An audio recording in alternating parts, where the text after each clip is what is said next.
Бул программадан талдайбыз. Иш күндөрү саат 8:20 баштап. Күн чабы.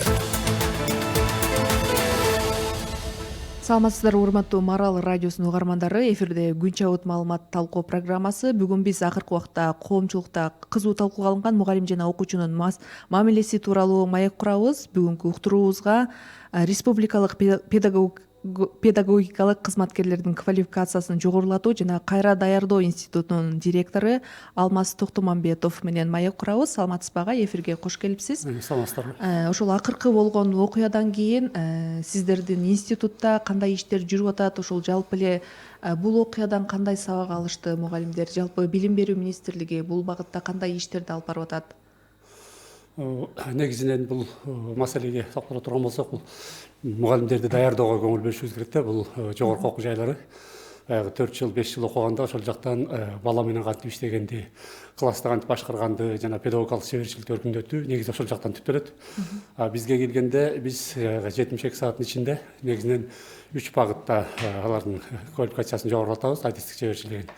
Бул биринчиси ошол предмет боюнча, мисалы физика мугалими болсо, ошол физика предмети жөнүндө негизинен сөз болот. Экинчи ошол педагогикалык чеберчилик, кантип өзүн алып жүрүш керек, башкалар менен кантип мамиле кылыш керек, балдар менен, ата эне менен кандай мамиле кылыш керек деген маселе болот. Үчүнчүсү тарбия маселесине кийинки кезде көбүрөөк көңүл бөлө баштадык. Анткени эки концепция бекиди: кыргыз жараны, анан инсандын руханий адеп акылактуу өнүгүүсү жана дене тарбиясы деген.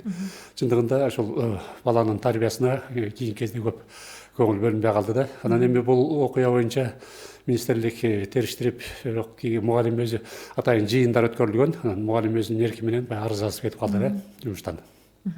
Ошол башка дагы ушул окуяларды кайталоо максатында азыр кандай иштер жүргүзүлүш керек? Мисалы үчүн мугалимдерге психологиялык жактан атайын даярдыктан өтүш керекпи? Кошумча сабактар берилиш керекпи? Окуучу менен мугалимдин мамилесин жакшыртуу үчүн. Бул маселеде жанагы коом экиге бөлүнүп калбадыбы? Бир тарабы мугалимди колдосо, бир тарабы баланы колдогон. Биз бул жерде мындай комплекстүү ар тараптуу карашыбыз керек. Кимдир бирөөсүнүн гана укугун коргоо туура эмес болуп калат да. Анткени конфликт болгон жерде, карама каршылык болгон жерде эки жерде экөөнүндө тең күнөө болот. Болгону бизде баалуулуктарды жакшылап көңүл бөлүшүбүз керек да. Мисалы жанагы көпчүлүк ата энелер колдоп атпайбы, бизде деле урчуу эчтеке болчу эмес, биз кайра тескерисинче ошондон акылдуу болуп калдык деген. Бул жанагы баалуулукка, орусча айтканда настройго жараша да. Эгерде бала мугалимге карата бул мага билим берет, мени жакшы жолго коюп салат деген ойдо болсо, анда ал көп мындай карама каршылыкка барбайт да, катуу кабыл албайт. Эгерде жанакы өзүнүн укугун эле билип, мугалимге карата терс пикирде болуп калса, анда сөзсүз бул конфликтке алып келет деген айтар элем. Ошол учурда биз балдардын укугун дагы сөзсүз эске алышыбыз керек. Азыр заман башка, баягы мурдагы заман өттү. Азыр уруп мектептен эмес, үй бүлөдө деле балдарын урбай калды. Ошо урбай, анан мындай эркин тарбиялаганга көңүл бөлүшүбүз керек да. Бул жогорку окуу жайларында мугалимди даярдап атканда дагы, биздин квалификацияны жогорулатуу институтунда дагы буга сөзсүз түрдө көңүл бөлүшүбүз керек. Мындан ары мындай басым жасашыбыз керек деген ой. Ошол коомчулукта акыркы убакта ушундай окуялардын кайталанышы кээде ушул башка дагы шарттар себеп болушу мүмкүнбү? Мисалы үчүн айлыктын аздыгы, жетиштүү шарттардын жоктугу, ошол эле учурда үйдө ата эненин берген тарбиясы, мугалимдер болгон мамилеси дагы. Бул жерде себептер абдан эле көп. Мына 90-чы жылдары биз эгемендик алгандан кийин, кайра куруудан кийин билим берүүгө такыр көңүл бөлбөй алганбыз да. Экономикалык жактан өтө оор абал болуп, айлык деле бөлүнүп калган. Ошол айлыкты да убагында бере албай, анан көп жакшы мугалимдер ошол кезде кетип калды. Анан мугалимдерди даярдоого дагы мындай анча көңүл бөлүнбөй калды да. Жанагындай жалган документ менен окубай деле диплом алып алгандар көбөйдү. Бул коомчулукта мугалимге карата терс пикирди пайда кылды да. Ата энелер ошол мугалим жөнүндө, мектеп жөнүндө мындай сын көз карашта болуп, баягы жаман сөздөр айтылган үчүн бул балага сөзсүз түрдө таасир этет да. Баланын да ошол сөздөрдү биз эми ата эне балдарды байкабайт дейбиз, бирок өзүбүз сүйлөшүп атканда эле бул балдарга таасир этет. Ал мектепке, мугалимге деги эле билим берүү системасына анын көз карашы такыр башка болуп калат да.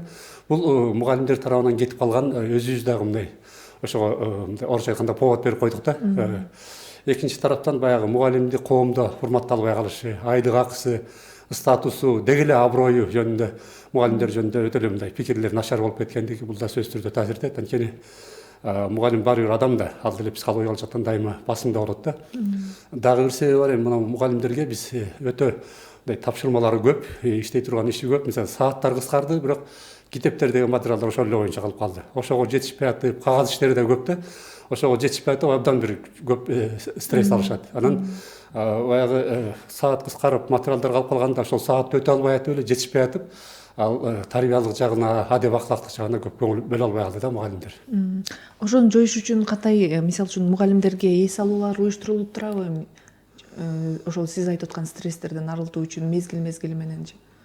Бул эми жанагы жолдомо алышып эс алууга барышат, бирок бул жетишсиз деп айтат элек. Мурда ошол биздин институттун базасында мисалы директорлор бир айга окууга келчү дагы ошол путевка менен эс алышчу, билимди алышчу, эс алышчу, өзүнүн ден соолугун да бекемдеп кетчү да. Азыр ошонун баары жоюлуп калган, шарт жок.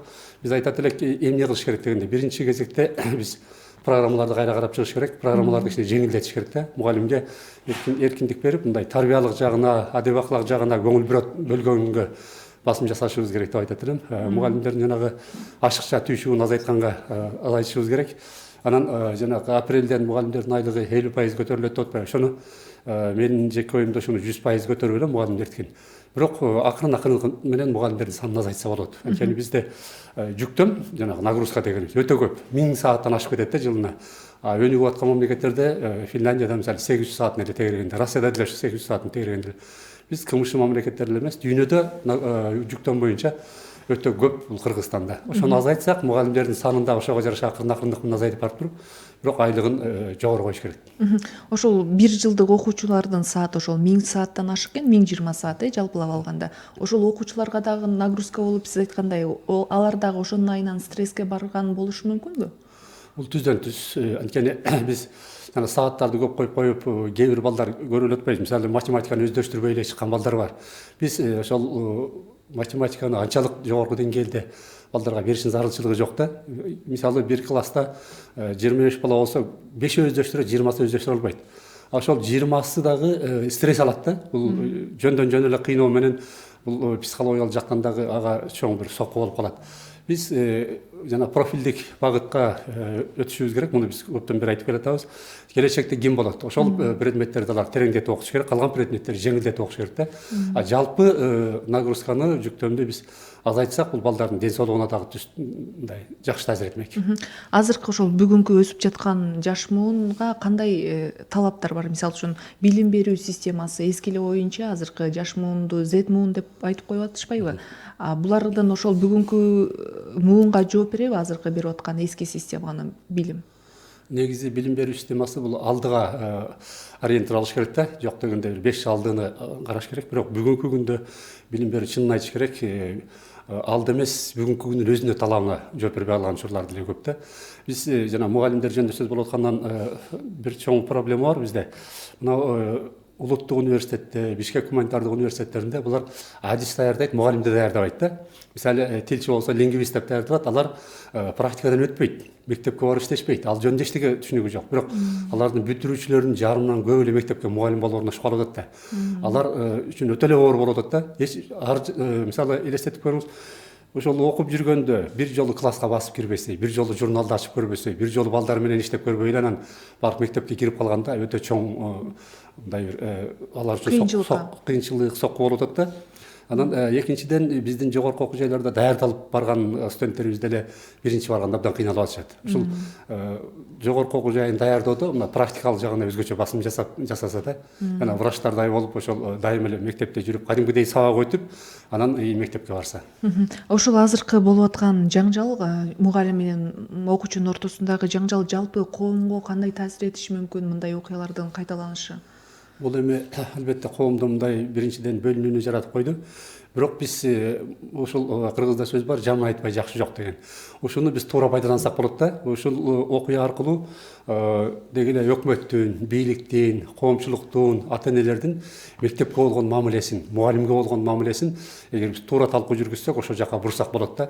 Мен жана айтпадымбы, баалуулуктар деген. Мугалим, мен ойлойм, өзүм да мугалим катары айтат элем, эми жөндөн жөн эле балага бир жаман мамиле кылайын деген мугалим болбосо керек. Ал мугалим деле ата-эне, балдарга өзү ата-эне катары эле өзүнүн балдарындай эле мамиле кылат да. Бирок баягы турмуштагы ар кандай нерсе жанагындай мугалимди да өзүнөн чыгарып ийип атат да. Ошол мугалимди баары бир коомдо урматташыбыз керек. Бул мугалим ким? Бул мугалим баланын экинчи ата энеси. Эгерде бала экинчи ата энесине ошондой мамиле кылса, эртең ал өзүнүн ата энесине деле ошол мамилени кылат. Башкаларга деле ошол мамилени кылат. Ал мен турмушта көп эле байкап жүрөм, ошол мектепте биз окуп жүргөн кезде деле мисалы мугалимдер менен конфликтке барган балдар кийин тагдыры жакшы болгон жок. Коомдо ошолор бир жакшы болуп кеткенин көргөн жокмун да. Ушул нерселерди биз коомго туура түшүндүрүп, анан мугалимдердин дагы мындай балдарга болгон мамилесин өзгөртө алсак, андай биз ушул окуядан бир жакшы сабактарды алып, жакшы жол менен чыгып кетет элек деген ой. Ошол сиз айтып аткан мугалим менен окуучунун ортосундагы сый урматты, мээрим төгүү менен сабак өтүүнү, сүйүүнү пайда кылуунун жолдору кандай? Азыр ушул учурга ата энелердин дагы катышуусу керекпи? Сөзсүз түрдө ата энелердин катышуусу керек. Биринчи кезекте балага бул инсан катары мамиле кылышыбыз керек, гумандуу мамиле кылышыбыз керек. Азыр деле көп мугалимдер бар, окуучулар тим эле өзүнүн ата энесин дагы урматтап, сыйлап, мындай кудайындай эле көргөн мугалимдер бар да. Алар эмне менен ошондойго жетишип атат? Биринчиден өзүнүн баягы жүрүм туруму менен ошолорго үлгү боло алып атат да. Өзү дагы ошол адам катары дагы өзүн жакшы алып жүрөт. Анан адам катары аларга жасаган мамилеси такыр башка да. Бул аларды биз ошондой нерсени көбүрөөк көбөйтүшүбүз керек. Анан мына ата эне аралашмайынча мектепте билим берүү сапаты жакшырбайт. Биздин гапырма адам инип ошол күрөө тамырды кармады да. Так ушул ата эне менен жакшы мамиле түзмөйүнчө сапат болбойт экен деп, бул киши абдан чоң ийгиликтерге жетишип атат. Эгерде ошол ата энелер мектеп менен байланышып турса, мектепте мындай кезеги менен сабакка кирип турса, мындай окуялар эч качан болбойт да. Түшүнүктүү. Урматтуу угармандар, бизге бөлүнгөн убакыт соңуна чыкты. Бүгүн бизде конокто республикалык педагогикалык кызматкерлердин квалификациясын жогорулатуу жана кайра даярдоо институтунун директору Алмаз Токтомамбетов болду. Берүүнү мен Айпери Жумабай кызы алып бардым. Кийинки эфирден көрүшкөнчө саламатта туруңуздар.